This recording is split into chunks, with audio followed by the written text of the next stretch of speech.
American president Donald ട്രംപിന്റെ അതിരുകടന്ന പ്രഹസനങ്ങളിൽ ആഗോള പ്രതിഷേധം ഇരമ്പുകയാണ്.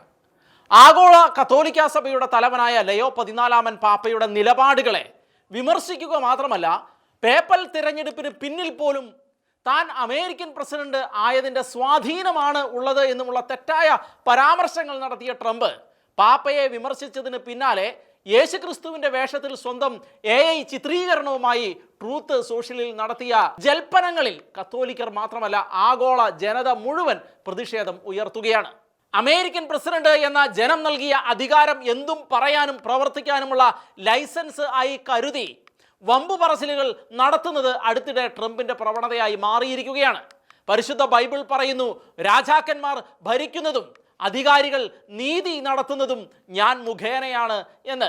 തൻ്റെ ജനത്തിന് നീതി നിർവഹണത്തിനായി കർത്താവ് അവരോധിച്ചിരിക്കുന്ന ഭരണാധികാരികൾ അഹങ്കാരത്തിൻ്റെ തേരിലേറി അതിരുകൾ ലംഘിക്കുന്ന വിലകെട്ട പ്രസ്താവനകൾ നടത്തുമ്പോൾ അവിടെ ഉരിഞ്ഞു വീഴുന്നത് അവരുടെ മാന്യതയുടെ മുഖം മൂടി കൂടിയാണ്.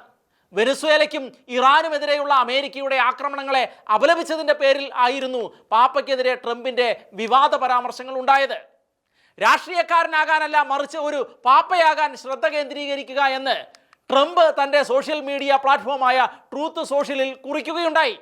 പാപ്പയുടെ വിദേശ നയങ്ങളെ ദുർബലമെന്ന് കുറ്റപ്പെടുത്തിയ ട്രംപ് പാപ്പ സാമാന്യബോധം വിനിയോഗിക്കണമെന്ന് വരെ കൂട്ടിച്ചേർക്കുകയുണ്ടായി. ഒരു അമേരിക്കക്കാരനായതുകൊണ്ട് മാത്രമാണ് സഭ ലയോ പാപ്പയെ ഈ സ്ഥാനത്തേക്ക് തിരഞ്ഞെടുത്തത് എന്നും തന്നോട് നന്ദിയുള്ളവനായിരിക്കണമെന്നുമാണ് ട്രംപ് പറഞ്ഞത്. അമേരിക്കയിലേക്ക് മയക്കുമരുന്ന് കടത്തുന്ന വെനസ്വേലയ്ക്കെതിരെ അമേരിക്ക നടത്തിയ സൈനിക നീക്കം ഭയാനകമാണ് എന്ന് കരുതുന്ന ഒരു പാപ്പയെ തനിക്ക് ആവശ്യമില്ല എന്നും പ്രസ്താവനയിൽ പറയുകയുണ്ടായി.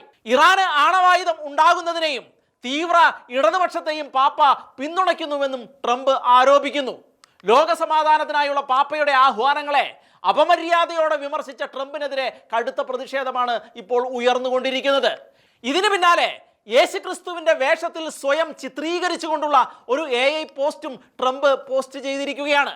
ഈശോയുടേതുപോലെയുള്ള വസ്ത്രങ്ങൾ ധരിച്ച് ദിവ്യപ്രകാശത്താൽ ചുറ്റപ്പെട്ട് ഒരു മനുഷ്യനെ സുഖപ്പെടുത്തുന്നതായി തോന്നിക്കുന്ന ചിത്രത്തിൽ യുദ്ധവിമാനങ്ങൾ ആകാശത്ത് പറക്കുന്നതും അതേസമയം വെടിക്കെട്ട് നടക്കുന്നതും വ്യക്തമാണ്. ഇറാൻ യുദ്ധം ആരംഭിച്ചത് മുതൽ പാപ്പ യുദ്ധത്തെ അപലപിക്കുകയും ഇറാൻ നാഗരികതയുടെ സമ്പൂർണ്ണ നാശത്തെക്കുറിച്ചുള്ള ട്രംപിന്റെ ഭീഷണികളെ അസ്വീകാര്യം എന്ന് വിശേഷിപ്പിക്കുകയും ചെയ്തിരുന്നു. ട്രംപിന്റെ ഗാസ ബോർഡ് ഓഫ് പീസിൽ ചേരാനുള്ള ക്ഷണം പാപ്പ നിരസിക്കുകയുമുണ്ടായി. യുദ്ധത്തിന്റെ മരണ സംസ്കാരം ന്യായീകരിക്കാൻ ദൈവത്തിന്റെ വിശുദ്ധ നാമം ഉപയോഗിക്കുന്ന നേതാക്കൾക്കെതിരെ പാപ്പ നിലപാട് വ്യക്തമാക്കിയിരുന്നു. ദൈവം ഒരു സംഘർഷത്തെയും അനുഗ്രഹിക്കുന്നില്ല എന്നും ബോംബുകൾ വർഷിക്കുന്നവരുടെ പക്ഷം ചേരില്ല എന്നും പാപ്പ പ്രസ്താവിക്കുകയുമുണ്ടായി.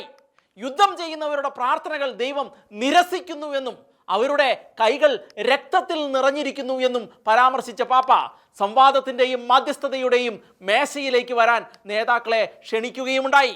നിഷ്കളങ്ക രക്തം ചിന്തപ്പെടുന്ന യുദ്ധത്തിൻ്റെ ഭീകരതകൾക്കെതിരെ പരിശുദ്ധ ബൈബിൾ ആഹ്വാനം ചെയ്യുന്നത് പോലെയും സഭാ പഠനങ്ങൾ നിഷ്കർഷിക്കുന്നത് പോലെയും പൊതുപ്രസ്താവനകൾ സമാധാനത്തിൻ്റെ ഭാഷയിൽ ആഹ്വാനം ചെയ്ത് ആഗോള കത്തോലിക്കാ സഭയുടെ ഇടയനെന്ന നിലയിൽ തൻ്റെ ധാർമ്മികവും സാമൂഹികവുമായ ഉത്തരവാദിത്വം നിറവേറ്റിയ ലയോ പാപ്പയെ അപമാനിക്കുന്ന തരത്തിലുള്ള ട്രംപിൻ്റെ പ്രസ്താവനകൾ ആഗോള സഭയെ മുഴുവൻ വ്രണപ്പെടുത്തിയിരിക്കുകയാണ്.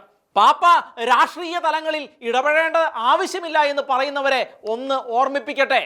ആഗോള സഭയുടെ തലവൻ ആയിരിക്കുന്നതോടൊപ്പം പാപ്പ വത്തിക്കാൻ എന്ന രാജ്യത്തിൻ്റെ രാഷ്ട്ര തലവൻ കൂടിയാണ്.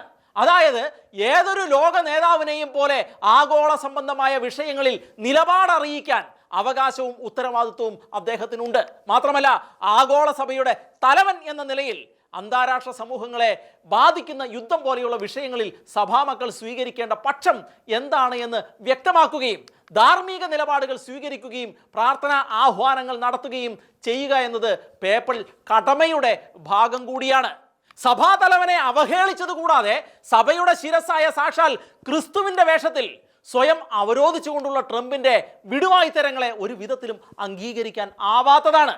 ട്രംപിൻ്റെ പരാമർശം പോലെ ഇറാൻ ആണവായുധങ്ങൾ കൈവശം വെക്കുന്നതിനെ പാപ്പ ഒരിക്കലും പിന്തുണച്ചിട്ടില്ല എന്ന് മാത്രമല്ല, ആണവായുധങ്ങൾക്കെതിരെ പല പ്രാവശ്യം ശബ്ദമുയർത്തുകയും ചെയ്തിരുന്നു. അമേരിക്കയുടെയും ഇസ്രായേലിൻ്റെയും മരണം പ്രഖ്യാപിച്ചുകൊണ്ടുള്ള ഇറാന്റെ പ്രസ്താവനകളിൽ നിന്ന് സ്വന്തം രാജ്യത്തെ പ്രതിരോധിക്കാനുള്ള ഉത്തരവാദിത്തം നിലനിൽക്കുമ്പോഴും പാപ്പ പല ആവർത്തി പറഞ്ഞിട്ടുള്ളതുപോലെ യുദ്ധത്തിൽ മരിച്ചു വീഴുന്ന നിരപരാധികളെ പറ്റി ചിന്തിക്കാതെയുള്ള ആക്രമണങ്ങൾ ന്യായീകരിക്കാവുന്നതല്ല. ലയോ പാപ്പയുടെ വാക്കുകൾ പോലെ ദൈവരാജ്യത്തിൽ വാളില്ല, ഡ്രോണില്ല, പ്രതികാരമില്ല. അത് ബഹുമാനവും വിവേകവും ക്ഷമയും മാത്രമുള്ള രാജ്യമാണ്. അധികാര മായയിൽ ഇനിയും തോന്നുന്നതെല്ലാം ചെയ്യാനാണ് ട്രംപിന്റെ ഭാവമെങ്കിൽ ഈശോ പീലാത്തോസിനോട് പറഞ്ഞ വാക്കുകൾ തന്നെ ആവർത്തിക്കട്ടെ. ഉന്നതങ്ങളിൽ നിന്ന് നൽകപ്പെടുന്നതല്ലാത്ത ഒരധികാരവും ഭൂമിയിൽ ഇല്ല.